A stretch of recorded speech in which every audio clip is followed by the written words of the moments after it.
Donnie and Dolly. The team is supported by ableauctions.ca. Closing your business? We can help. It is a Wednesday, and all of our guests today are brought to you by our title sponsor. They help us out so much. Able Auctions, ableauctions.ca. Just ahead of Jeff Paterson, news that broke about 5-10 minutes ago, left-handed defenseman Elias Paterson has signed a 3-year deal with the Canucks, drafted 80th overall, third round last year by the Canucks, of all teams. Yeah. Donnie, it's done. They like him. They like him a lot, Don. And the intention, I just talked to his agent, Joachim Paterson, in Sweden during the break. He says the intention right now is for Paterson to play in Sweden one more year. He'll be in Vancouver this summer to train. This is a good draft pick, Don, and I think they like this kid a lot. And maybe in Abbotsford next season, where Ryan won't go out to see him play. Yeah, because he's too snobby. Jeff Paterson joining us now from Sakaris and Price and the Rink Wide podcast. Jeff, and hockey news. Jeff, thanks for doing this. How are you, sir? I'm good. Better after Rick drops the Elias Paterson jokes off the top. I got nothing. Yeah. No, he looked so content with himself that he had you for a moment there. There was a smugness to Rick Dollywall that I haven't seen in a while. I got him. It was hook, line, and sink. Hey, what? Hook, line, and sink. Elias Paterson, I got you. Okay. Jeff, are you intrigued by what's going on at Abbotsford in this playoff series? Yeah, 1,000%. Remember last year's playoffs, they had to go on the road and they were swept. They didn't even get to the third game of the best of three. And Bud Colson went down there and played. He probably doesn't even remember that he had a stint in the American Hockey League. But it's different this time around. And they've got home ice, obviously. It's the same teams, but in Abbotsford. And I think there's a legitimate shot for this team to get on a run in the American Hockey League playoffs, and that would be terrific for the organization and so many of these young pieces. I do think that it was a stroke of genius to get Jeremy Colleton as the head coach, to get a guy with NHL head coaching experience to agree to step back. I mean, he'll get another shot in the National Hockey League, and I think that's why he wanted to remain a head coach, even if it meant dropping down to the American Hockey League. But rave reviews for the work that he and his staff have done. You guys talked about the Twins carpooling up to Abbotsford. Again, just think about young players, prospects, and having Hall of Famers that are willing to make the trek out there to work with you on a regular basis. It seems like the guys, when they get called up to Vancouver and people ask them about Abbotsford, they rave about the experience, the way that they're being handled and treated.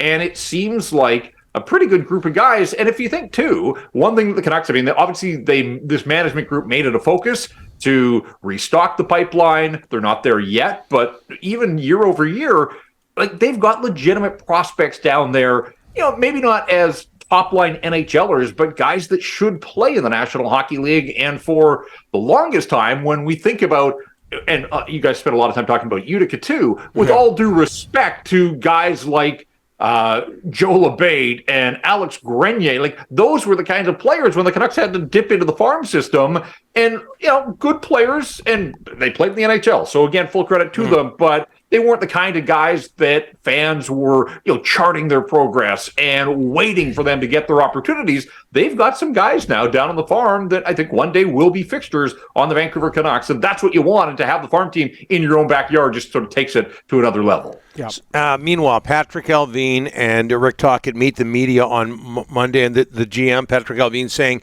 he doesn't plan on using buyouts to create cap space.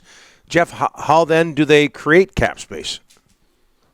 Yeah, we're right back to the same conversations about the same old prospects, potential trade prospects. We're Brock Besser and Connor Garland, Tyler Myers, what happens there? I thought Patrik Allvin was calculated, and I thought he commanded the room. I thought, for the most part, there was a confidence to him that maybe we haven't seen. I think he gets more comfortable every time that he's in front of the microphones like that. But, I think he was guarded in what he said, but I don't intend to use buyouts, which again allows him, I suppose, if they, reach the deadline and they haven't created cap space in other ways, get through the draft, haven't been able to make trades, they may have to double back and take a run at ownership and get them to sign off on a buyout. But right now his intention isn't to do that. So I think my takeaway from the other day was, all right, no buyouts, then it puts the attention back on trying to move contracts that they haven't been able to move for at least a season now. So we'll see if they have any better luck this time.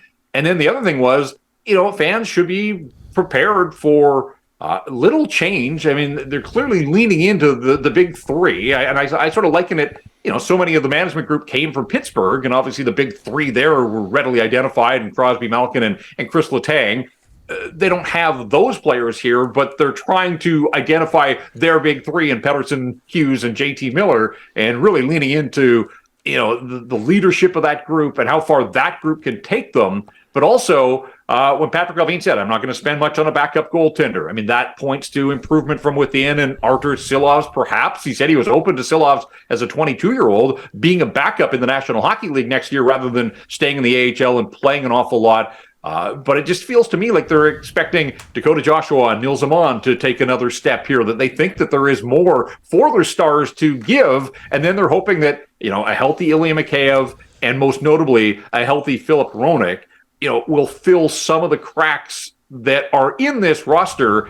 And if you could guarantee a full healthy season from Thatcher Demko, Quinn Hughes and Filip Hronek on the back end, Paterson, Miller, close to 40 goals from Andrei Kuzmenko again. Like, the component parts are there for this team to certainly knock on the door of being a playoff team. Now, there's a bunch of ifs and obviously a health, and you saw what happened when Demko went down. That pretty much derailed their season. But I do think that the framework is there for this team to be a playoff team again. But is it about being a playoff team, or is it about assembling a roster that's going to get to the playoffs but then have a chance of doing something once it gets there? Jeff, every year in the playoffs, I watch, and in the first 48 hours, I see the speed, the pace, the grit, the toughness. Look how many goals are being scored in the last 2 days right in front of the net. Guys taking cross-checks, still scoring. When you watch the playoffs and then you look at the Canucks, what are the areas that they need to improve to get to that, to get to the playoffs? Is today a 4-hour show, Rick? Do we have time? One of those extended versions. Well, I watch the playoffs, and I do ask myself, does this team have enough edge? Does it have enough That's bite? it. Does it have enough guys that are a pain in the ass to play against? And I would suggest right here, right now, the answer is no. JT Miller could be that kind of player. But after him, I mean, Dakota Joshua, I still think there's an element that he can grow that side of his game, and I want him to. I hope that he takes heart from, he was a good news story for the Canucks. He's a legitimate National Hockey Leaguer, but he's one of the biggest bodies they've got. He's got to use that attribute and use it effectively. But I'm not sure that this group as assembled, especially with the head coach who made a career of being one of the hardest guys to play against. That's it. I wonder what's on his wish list now that they start to get into organizational meetings and try to identify areas of weakness. I wonder if that is, the game has changed. I get that. I'm not expecting that they're going to go out and find all the fighters in the National Hockey League. That's not what I'm saying. But you're right. Ultimately, it's hockey. It's playoff hockey. It's a contact sport. And when you get to the postseason, you need some guys that are willing to bowl over opponents, that are willing to be a pain in the ass after the whistle. Now, you don't need to be Michael Bunting, obviously. There is a line that you got to be careful you don't cross. But I do think that that's an area that this team could get a little bit more edge. I'd like to see the Canucks sort of build that into their game for next season. Absolutely. Jeff, I looked down the highway and while I was watching last night to see how Seattle would do against Colorado, they got the goaltending from Grubauer last night. They got the first goal, starting to feel good. What's going on there? These guys, it's been a great year in Seattle. I got to give them a ton of credit for turning it around from year one. Yeah, and I think like most people, I was surprised when Dave Haxtell was named the coach because really his name hadn't been out there. And so often with expansion teams, the head coach, the first head coach is a sacrificial lamb. You just want to get the team up and running. Now, maybe that has changed with Vegas and what they created hitting the ground the way they didn't get into a Stanley Cup final. The thing I'll say about Seattle, they've got speed and they've got depth. Like their top four lines, it's hard to identify their first line compared to their fourth line. And that can be dangerous for an opponent come playoff time because I think the Kraken are confident anytime that they send a line over the board that there's enough offense there that it can get you some goals. And so it's not just Jared McCann. Matty Beniers obviously is turning into the player that they hoped he was going to be when they drafted him second overall. And it looks like he's going to be an absolute stud for a long time down the I-5. I was a little surprised, honestly, that it was Grubauer. I mean, Martin Jones had more wins in the regular season than Grubauer, but I'll trust that Dave Haxtell has a better feeling on his goaltending, and he made the right call last night. So I'm never worried when a home team and a favorite loses the first game. I think losses are going to happen, upsets, surprises, but we saw it. I mean, the road team won 6 of the first 8 here. Yep.